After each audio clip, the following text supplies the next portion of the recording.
Yo, what's going on? It's Russ, the Bitcoin bull, because I don't know another bull more bullish than me. Look, we finally here. We finally have a strategic Bitcoin reserve. If you've been listening to me in real life, you would know I've been calling this for years. I literally been calling this. So we finally here. We're going to check it out. I'm going to get into the bill, the executive order, with some real clarity.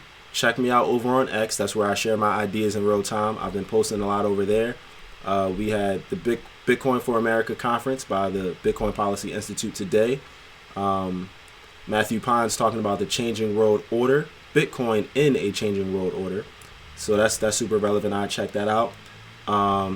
If you were following me on X last night, I made a call that Bitcoin would go to 76K, that we would hold that level. And so I provided some technical analysis, and I mean, it looks like I called it to a T. Like I was spot on. As well as the strategic reserve, I informed y'all last Sunday about the Bitcoin strategic reserve coming. Now we finally have the executive order that was signed last Thursday. So, in summary, what it says is America's going to, one, stop selling their Bitcoin. That we're going to, two, consolidate all the Bitcoin holdings from different departments of government that have been, the Bitcoin that's been confiscated, we're going to consolidate that into our reserve. We're going to, three, create a system to buy and hold Bitcoin, right? Infrastructure and responsible stewardship is very important. Four, continue passing pro-crypto policy. And we know that from the executive order we read last week, strengthening American leadership in digital financial technology. We got another 150 or so days for them to continue doing research and continue reporting to the powers that be, which is mostly Howard Lutnick and Scott Bessent. And then five, and this is just my personal opinion, I think America is going to buy 20% of all the Bitcoin in existence, which is a pretty big deal, has serious implications for price, and I think we go a lot higher in price from here. So let's get into it. And break this down bar for bar. What are we talking about? Fact sheet. President Donald J. Trump establishes the Strategic Bitcoin Reserve and U.S. digital assets stockpile. This is the moment we've been waiting for. Okay. Strategic stockpile, Bitcoin reserve, digital asset stockpile. Two different things. So let's get into it. The strategic Bitcoin reserve will treat Bitcoin as a reserve asset, right? The Bitcoin reserve will be capitalized with Bitcoin owned by the Department of Treasury that was forfeited as part of criminal or civil asset forfeiture proceedings. Essentially, confiscated Bitcoin is going to be the core of this strategic reserve. For now, the United States will not sell Bitcoin. Two, we're not selling it anymore. Secretaries of Treasury and Commerce are authorized to develop budget-neutral strategies for acquiring additional Bitcoin. Cool. So we're going to, one, use the Bitcoin we already have. Two, stop selling the Bitcoin we already have. And three, create budget-neutral strategies for acquiring more Bitcoin. So, this is a great start. This is a given. And this is why we got this through so fast. Because it's actually a pretty simple policy. Now, the other half of this is the U.S. digital asset stockpile. So last week we talked about Cardano, Solana, XRP, Ethereum. Trump kind of gave the vibe that this was going to be a stockpile of a whole bunch of crypto, and that's not what this is. We got clarity that this U.S. digital asset stockpile consists of other digital assets other than Bitcoin, and the government will not acquire additional assets for the U.S. digital asset stockpile beyond those obtained through forfeiture proceedings. So the government will not be buying XRP. They will not be buying Cardano or Solana or Ethereum.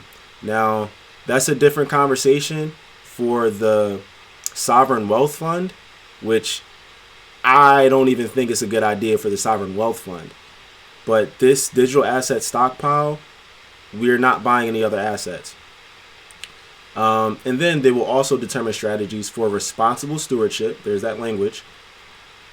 Including potential sale potential sales from U.S. digital asset stockpile.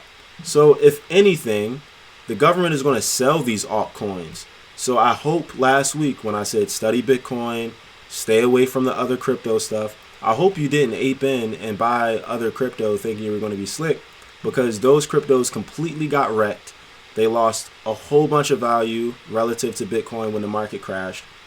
And that's just not good. So I hope you stayed away from that. Addressing a crypto management gap. So here, I was actually pleasantly surprised when they started providing this education. This is actually great. Bitcoin, the original cryptocurrency, is referred to as digital gold because of its scarcity and security, having never been hacked. With a fixed supply of 21 million coins, there is a strategic advantage to being among the first nations to create a strategic Bitcoin reserve. The United States currently holds a significant amount of Bitcoin, but has not maximized its strategic position as a unique store of value in the global financial system. Premature sales of Bitcoin have already cost U.S. taxpayers over $17 billion. This language right here says a lot. They recognize the value proposition of Bitcoin. They recognize the very simple strategy of buying and holding Bitcoin. They recognize that they need to get more Bitcoin. This is literally the journey to Bitcoin maximalism. Like, these are all the things you start to realize on your path to just buying and holding Bitcoin for the long run. And when we talk about a strategic reserve, right, we have a strategic reserve of oil, of gold, of cheese. We have strategic positionings in global trade. We have strategic trade routes. We have strategic relationships. We have strategic positions for war. Bitcoin as a strategic asset shows you that, okay, we are in a changing world order. We are in an evolving macro environment where the financial system is changing very rapidly. And we need Bitcoin as digital gold. Bitcoin has a real value proposition to government, to corporations, to individuals, to anybody with a balance sheet.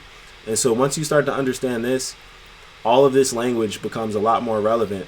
And I also should add, like, when they talk about potentially selling digital assets in order to buy Bitcoin in a budget neutral way, the assets that they confiscate, whatever altcoins they confiscate, it's at no cost to them. So if they sell those assets off to buy Bitcoin, that's a budget neutral way to accumulate Bitcoin. If they sell off gold, if they sell land, anything on their balance sheet, that's a budget neutral way. So if you were to start selling stuff in your house so that you can buy Bitcoin, that's a budget neutral way. I take government documents, I take earnings reports, I take all of these official strategies, and I just create, my own way of implementing these same strategies because they're based on principles. And so, like, create a budget neutral way to get Bitcoin. Like, do a yard sale if you have to, right? But get some. This executive order begins to resolve current disjointed handling of cryptocurrencies, seized through forfeiture by and scattered across various federal agencies. Okay, no clear policy exists for managing these assets, leading to a lack of accountability and inadequate exploration of options to centralize, secure, or maximize their value. Like I said, we need to create the infrastructure to properly manage this stuff. Taking affirmative steps to centralize ownership, control, and management of these assets within the federal government will ensure proper oversight, accurate tracking, and a cohesive approach to managing the government's cryptocurrency holdings. This move harnesses the power of digital assets for national prosperity rather than letting them languish in limbo, which is what they were doing. So this is great. Like, this is just the beginning. We're going to have a lot more clarity from here. And like I said, from this other executive order, right, we outlined a 30-day, 60-day, and 180-day marker to report and create policy. They're going to continue doing that, and we're going to see more guidance come from this. We're going to see that infrastructure be created. We're going to see that clear policy, and the government's going to start taking action very quickly because this is happening very quickly. He made the promise Trump made the promise on the trail in July at the Bitcoin conference. He got into office, immediately signed an executive order saying he's going to make the United States the crypto capital of the world. Now we have this strategic Bitcoin reserve and U.S. digital asset stockpile. They're focused on creating new ways to buy Bitcoin. This is super bullish. Like, this is amazing. And this is happening soon. This is happening faster than even I expected. So delivering on the pledge to make America the crypto capital of the world, Donald Trump is fulfilling his promise to position America as the global leader in cryptocurrency. President Trump promised to make the United States the crypto capital of the world, emphasizing the need to embrace digital assets to drive economic growth and technological leadership. In his first week of office, President Trump signed an executive order to promote United States leadership in digital assets such as cryptocurrency. President Trump has consistently advocated for a forward-thinking approach to crypto, stating, "I am very positive and open-minded to cryptocurrency companies, etc." President Trump promised to create a strategic Bitcoin reserve and digital asset stockpile, which he did. President Trump appointed crypto czar, that's David Sachs, and is hosting the first ever crypto summit at the White House. Just a few of the many ways this administration is demonstrating its strong commitments to this digital asset. Right. Its strong commitment to this digital asset. Singular. It's about Bitcoin. It's all about Bitcoin. Okay. All right. I just wanted to make that abundantly clear. Let's go back to my X page. So one thing you should know is, like, who are the players? Real quick, Howard Lutnick, U.S. Secretary of Commerce, Scott Bessent, Secretary of the Treasury, the crypto czar, David Sachs, and then Cynthia Lummis, the senator from Wyoming. She's on the Senate Banking Committee for Cynthia Lummis. She's on the Senate Banking Committee for Digital Assets, and all of these people, they're all pro Bitcoin. 100% Bitcoin. They don't talk about any other altcoins. And then we have Michael Saylor, who said this, right? And this is why point number 5, I think the United States is going to accumulate 20% of all the Bitcoin, because Michael Saylor is in the president's ear. He's saying acquire 5 to 25% of the Bitcoin network. Cool. They're going to do this between 2025 and 2035, when 99% of all the Bitcoin would have been issued. The SBR has the potential to generate 16 to 81 trillion of wealth for the U.S. Treasury by 2045, depending on how much they allocate. And then never sell your Bitcoin. By 2045, the Treasury should be generating 10 plus trillion annually, continuously growing and providing prosperity for the American people. I mean, need I say more? It's that straightforward. Buy Bitcoin, hold it, responsibly steward your Bitcoin. And that's the whole thing. So I'll be back with some technical analysis, because I did make this call last night and it was perfect. I mean, to a T. Anyway, I'm going to call it a night, guys. Peace.